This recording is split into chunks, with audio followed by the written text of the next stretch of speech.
गरेसरनि महिराफारायाव खौसेथिनि साबसिन नेरसोन गोदानै लुफुंनाय खौसेथि साहित्य भवननि गंसे न'नि सालियावनो आसाम साहित्य सभा आरो बर' थुनलाइ आफादनि मावख' बेखेवदों दिनै 75 लाख रांजों लुफुंनाय खौसेथि भवनखौ बेखेवना होयो बिटिआरनि गाहाय खुंगिरि प्रमद बर'आ तामुलपुर जिल्लानि महिफारायाव गोरोबथायनि साबसिन नेरसोनथि दिन्थिनाय खौसेथि साहित्य भवनखौ बेखेवनाय जायो। बे भवनखौ बेखेवना होयो बिटिआरनि गाहाय खुंगिरि प्रमद बर'आ मख'जायोदि बिटिआर सोरखारनि 75 लाख रांजों लुफुंनाय खौसेथि साहित्य भवनावनो बर' आरो असमिया थुनलाइनि उत्तर बेदना दालाय आसाम साहित्य सभा आरो उत्तर बेदना बर' थुनलाइ गुदि आफादनि आलादा आलादायै मावख'सालिया सोलिगोन।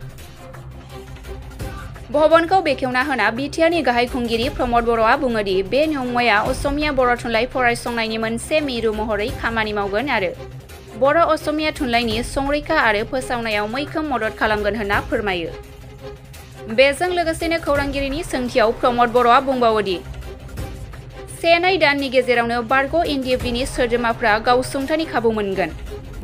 दिनै बे बाथ्राखौ महिफारायाव बाहागो लाफैना फोसावो बिटिआरनि गाहाय खुंगिरि प्रमद बर'आ दिनैनि बेखेवनाय आफादाव मावफुं सोद्रोमा रनेन्द्र नार्जारिजों लोगोसे मोन्नैबो थुनलाइ आफादनि बिबानगिरि दैदेनगिरिफ्रा ज'ज'यै बाहागो लायो। महिफारात এটা বহুত ভাল এটা ডাঙৰ উদাহৰণ য'ত জাতি জনগোষ্ঠীৰ মাজত কেতিয়াবা যিটো বিশ্বাস সেইটো হেৰাই যায় কিন্তু মহৰিপাৰাত বড়ো সাহিত্য সভা আৰু অসম সাহিত্য সভা একেলগে এটা বিল্ডিঙতে অফিচ তেখেতসকলে আৰম্ভ কৰিব লৈছে আৰু এই এটা বিল্ডিঙতে য'ত অফিচ আৰম্ভ কৰিবলৈ লৈছে ইয়াৰ কাৰণে আমি 75 লাখ আমি বিটিআৰ চৰকাৰৰ পৰা দিয়া হৈছিলে আৰু ইতিমধ্যে তেখেতসকলে গ্ৰাউণ্ড ফ্ল'ৰটো নিৰ্মাণ কৰিলে। আজি হিটো আমি উদ্ঘাটন কৰিলোঁ অপেনিং কৰিলোঁ আৰু ইয়াৰ পিছত ফাৰ্ষ্ট ফ্ল'ৰৰ কাৰণে আৰু 50 লাখ টকা আজি ঘোষণা কৰা হৈছে কাৰণ এনেকুৱা এটা উদাহৰণ আমাক লাগে য'ত আমাৰ এটা সমন্বয় ক্ষেত্ৰ হিচাপে সহবাসস্থান হিচাপে আমাৰ অঞ্চলটো আমি ভাৰতীয় মানুহ হিচাপে অসমৰ বাসিন্দা বা বিটিআৰৰ বাসিন্দা হিচাপে একেলগে থাকিব লাগিব আৰু যোৱা সময়বিলাকত হোৱা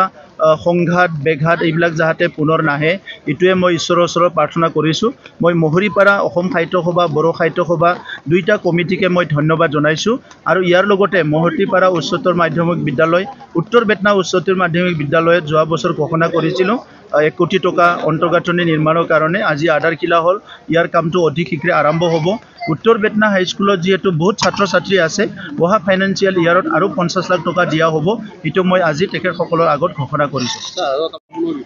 এনডিএফবি সংস্থাপনৰ 600তকৈ অলপ বেছি আছিলে সেইখিনিৰ কাৰণে চেংচন ইতিমধ্যে মুখ্যমন্ত্ৰী ডাঙৰীয়াই কৰি দিছে।